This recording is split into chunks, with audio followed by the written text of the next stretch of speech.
Welcome to Come Follow Me Week 5, which takes us through to the end of 1Nephi. Have you ever wondered what people around Joseph were thinking when he was doing the actual dictation of the Book of Mormon? Well, wonder no more, because we actually have an example of something right at the very time. This behind me is a letter from Uncle Jesse, Joseph Smith Sr.'s older brother, to Hiram Smith, Joseph Smith Jr.'s older brother, about Joseph doing this work. This was written on the 17th of June, 1829. So this is right in the middle of when Joseph is dictating Nephi at the Whitmer home. You can read the whole letter. You can read the whole letter on the Joseph Smith Papers Project, but I want to point out a couple of things. Uncle Jesse is scathing of this project. He talks about Joseph getting this imagination from angels and seeking to, do something terrible, seeking dominion in Palmyra, using the story of exiting Vermont as this inspiring story, which it wasn't. He is really going to town on Joseph Smith about how this is the work of the devil. Now compare this to 1 Nephi 16 verses 37 and 38, and you can find some remarkably close comparisons. Nephi is being labelled with the same kinds of accusations, that he's leading these people astray, that he wants to be a ruler over them, and he is providing a rebuttal. And this seems to be Joseph rebutting his uncle's letter. And this whole chapter seems like a rebuttal against the hard hearts of those people around him who are doubting Nephi or doubting Joseph that he can accomplish this great work. And in the midst of this criticism, he provides something miraculous, the Liahona, the gold ball that tells him what to do.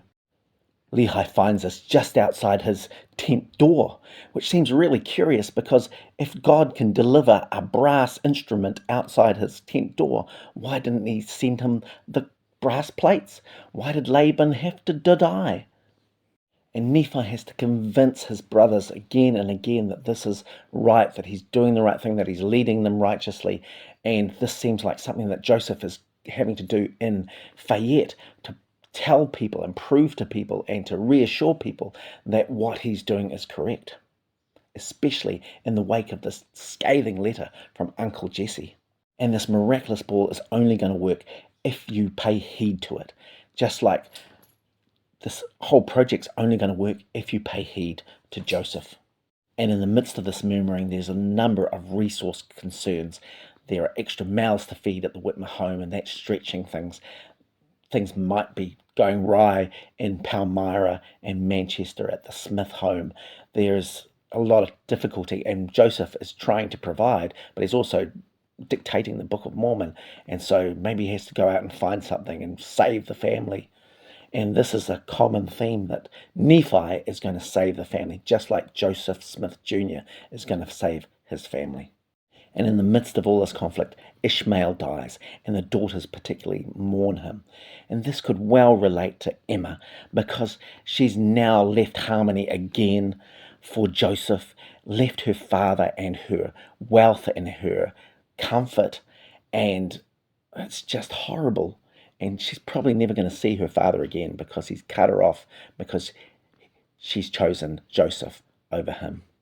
And then there is this one little odd verse that tells you that everybody got married. And it's really odd because there are no names, so you have no idea who anybody is, but also because this becomes a huge tenet for the Church of Jesus Christ of Latter-day Saints. Marriage is massive, and yet in this instance, nothing is talked about it. This could have been a whole sermon about eternal marriage and people getting together and family, and yet it is a byproduct of this fear that Joseph is feeling in this moment at the Whitmer farm, as he's fielding and responding to all of these criticisms about the work that he's doing.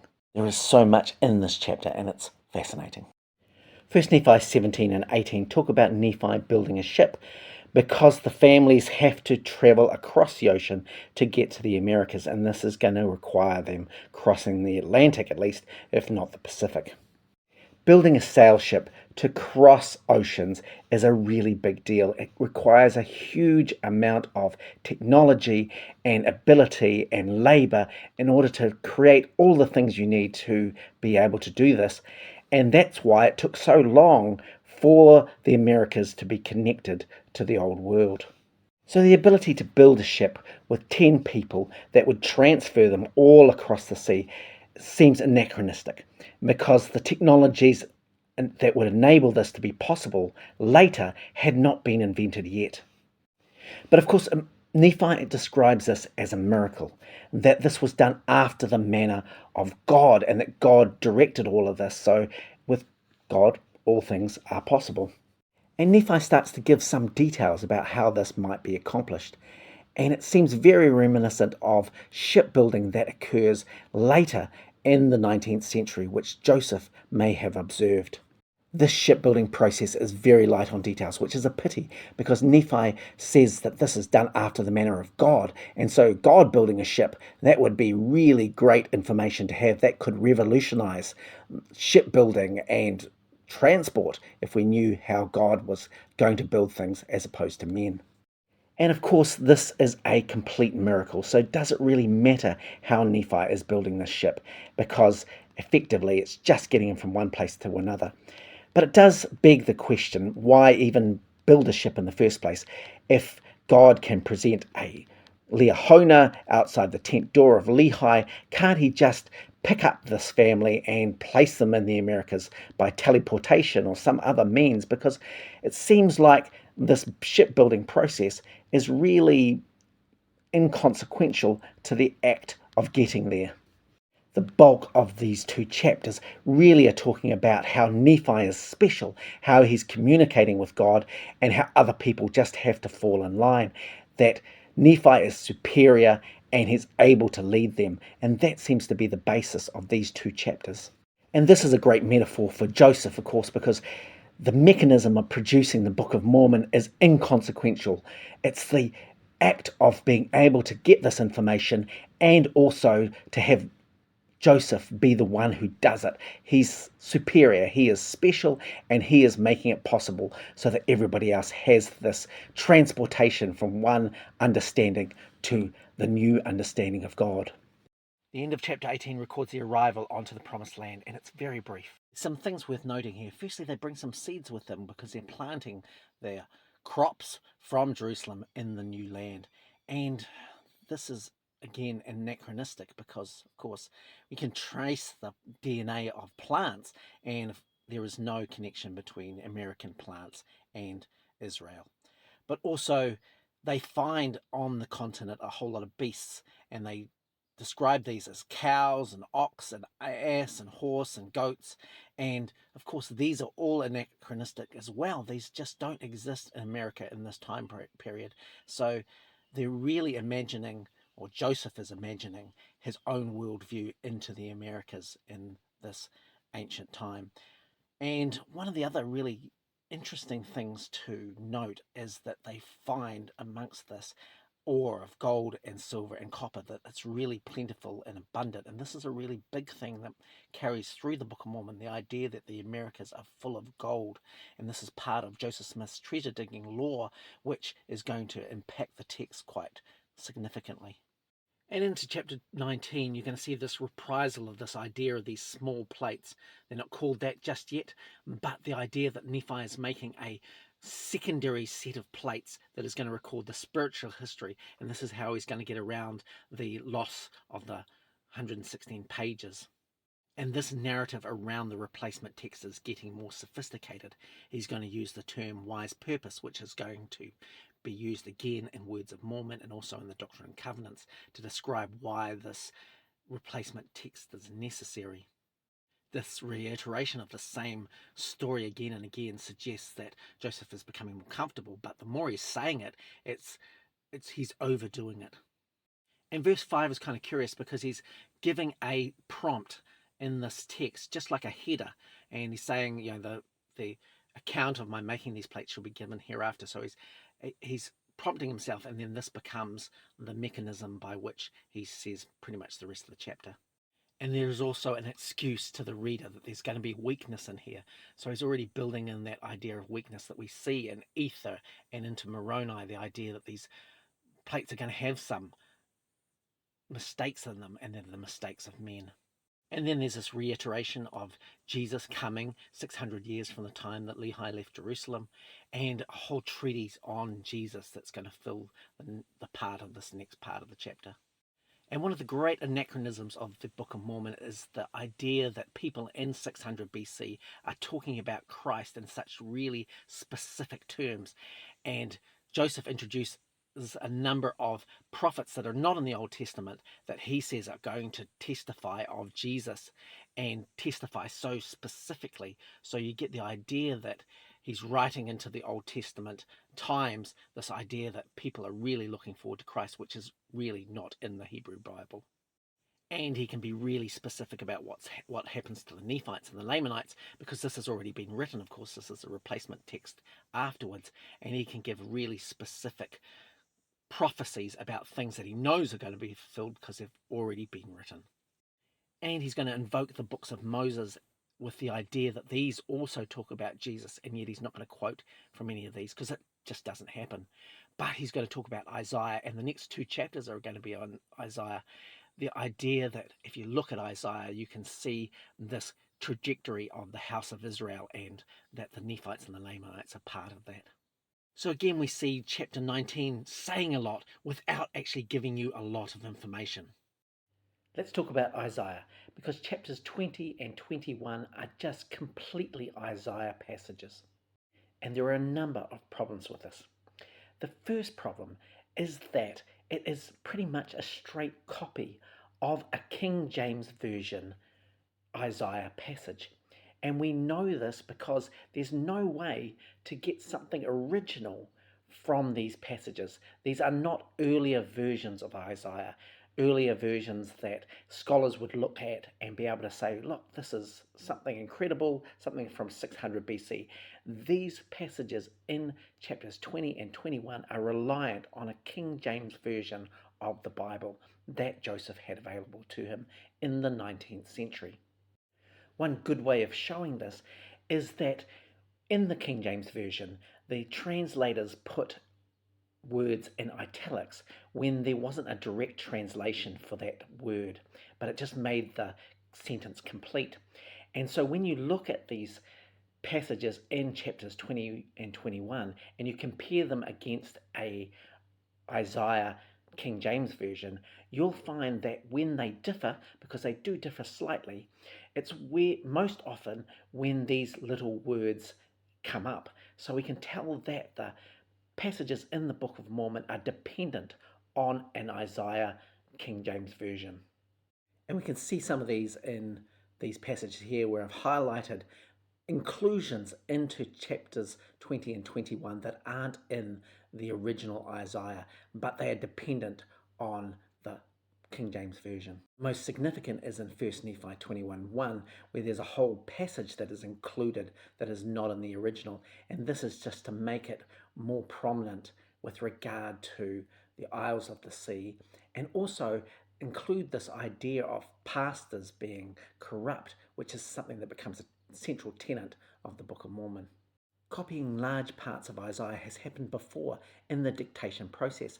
Back in 3 Nephi 22, the passage of Isaiah 54 is recorded in that chapter. And we see in the next chapter, in 23, Christ says some really interesting things. And that is, he says, I give unto you that you search these seas diligently for great other words of Isaiah. And this is really odd because, of course, if Nephi had already included Isaiah passages that were in 600 BC, why is Jesus in 33 AD harping on about Isaiah that you need to go and read them? Wouldn't he just say, look, go back to Nephi's words and see all of the things of Isaiah that he's talked about there? This is called a Mosiah priority problem, which is that if these passages in Nephi existed prior to 3 Nephi, you would be able to find them, or at least Christ would reference them, or he wouldn't have to tell you to search Isaiah because it would already be part of the scriptures of the Book of Mormon. But this becomes an idea later, which is included in the Book of Mormon in the replacement text that wasn't in the original Book of Lehi, or that was written at 600 BC. And this also begs the question, why are big passages of Isaiah being almost completely copied into the Book of Mormon? Why do this when it exists already in its current form? Because the passages that are being changed aren't so significant that they should be included. Dan Vogel suggests that the reason why this is happening is because Joseph is really busy in June of 1829 getting the Book of Mormon ready, and so he needs time to go and run errands. And so one of the best ways to keep the production of the Book of Mormon going, but also allow for him to be off somewhere else, is that he can just give to his scribe a few changes in the King James Version of the Bible and get him to copy it down. And this way, work is produced on the Book of Mormon and scripture is put into the Book of Mormon without him having to do much work and without him having to be present. So much of this Isaiah is redundant, but it provides a filler that gives weight to the Book of Mormon, and it increases that King James Version Bible language and its text in the inclusion of the Book of Mormon. But all of these things point to Joseph Smith including this information, and this being a part of 19th century America, so completely anachronistic. So basically, chapter 22 is a commentary on what's just been written in chapter 20 and 21 with regard to the chapters of Isaiah that are quoted there. And the author is going to use the same technique he's used before in commentaries, and that is to explain it to the brothers. And this is going to give a good overview of the chapter so they can keep on point. Now, as you can imagine, there are some problems in this chapter. And one of the first problems is that Nephi seems to know what's going to happen to lots of people, but he doesn't know what's going to happen to the lost 10 tribes and where they're scattered and where they're at. He just does not know. The visions that the Lord has given him haven't given him that particular vision, but he is quite specific to 19th century America, which is a concern. So Nephi is going to talk about the idea that these Isaiah passages are related to the Nephites and the Lamanites, particularly the Lamanites, because they're going to be scattered by the Gentiles. And this is all going to culminate in the coming forth of the Book of Mormon. And he can be really specific up to this point because this is 1829. But he can't be more specific going forward because for some reason his prophetic ability only works till 1830. And we see these same things that we see before, which are anachronistic, which is that idea that Isaiah is talking about Jesus Christ and also about this abominable church, the Catholic Church, which Joseph knows about in 1829, but is not in the books of the Old Testament. And in verse 20, he's going to use a passage of Deuteronomy into this sequence. And of course, we know that the books of Moses didn't come up till after the 600 BC, so this is also anachronistic. But the most problematic verse in this whole passage is verse 15, because here Nephi quotes Malachi 4:1. Malachi shouldn't have been written. It shouldn't be on the brass plates, but here it is in 1 Nephi 22. And this is a double problem because Christ, again back in 3 Nephi 24, tells the people that they don't have the access to Malachi, and so he's going to give them Malachi chapter 3 and Malachi chapter 4. And here you see in 3 Nephi 25 verse 1, the same scripture from Malachi 4 verse 1, which is the same scripture in 1 Nephi 22 verse 15, word for word. This is just not possible. And Nephi is again going to talk about how these churches are abominable, how they're set up to get gain. And this is a major theme through the Book of Mormon because, of course, he's preaching against other churches by this point and setting up the Book of Mormon to be the new Bible. So yet again, we're seeing all of these anachronisms and also out of place things from the Book of Mormon, which suggests this is Joseph in the replacement text, adding his own flavor, utilizing previous works, and particularly the Old Testament and the King James Version of that Old Testament, to create a narrative and explain what is going on with the Lamanites and the Nephites in detail. This absolutely points to Joseph as the architect of the Book of Mormon. As we've come to the end of 1Nephi, let's look at some of the things that we have discovered. I presented a number of evidences that suggest that this replacement text was written after the other parts of the Book of Mormon, and that this was specific to Joseph in Fayette at the Whitmer home, and there are a number of examples that show this. The text also evidences that this is talking about Joseph from his personal autobiographical experience, and so there are a number of really strong parallels to his own life, to his family dynamics, and to his journeys through life. There are also multiple anachronisms, things that shouldn't exist in 600 BC that are being written about in this text that are more in place in 19th century America. And we see a number of concerns that Joseph has in June of 1829 that are written into the text in the moment of dictation. On top of this are a number of phrases and textual storylines that suggest that, yes, it's Joseph producing this text from his own oratory style. So I hope that I've evidenced on every single page of 1Nephi that this is Joseph, that it's Joseph in the moment of dictation, that it's Joseph talking about his life, talking about the aspirations and understandings of his world in Western New York, and also his hopes for the future. And I hope this has been an incredible experience as you've gone through and had a look at all of these things, because you may have understood them in quite a different way before, and hopefully with this evidence and this understanding, it gives you so much more of an explanatory power about what is written in there and why and who and what it was supposed to accomplish. And this is supposed to be a gift to my church, who I'm an active member of, because I think it does us no service to look at this in any other way than Joseph's life and understanding. And as we come to understand it in that kind of context, we can learn more fully the purpose of what's going on. Now, of course, it's going to change our understanding and our outlook and probably even our practice, but it's better to do that than to hold on to something which is not serving us and which cannot be defended. And there is a lot to be gained by having this common understanding by members, active members of the church, and also those who have left, because we can work together to form a community and an understanding that will serve us better.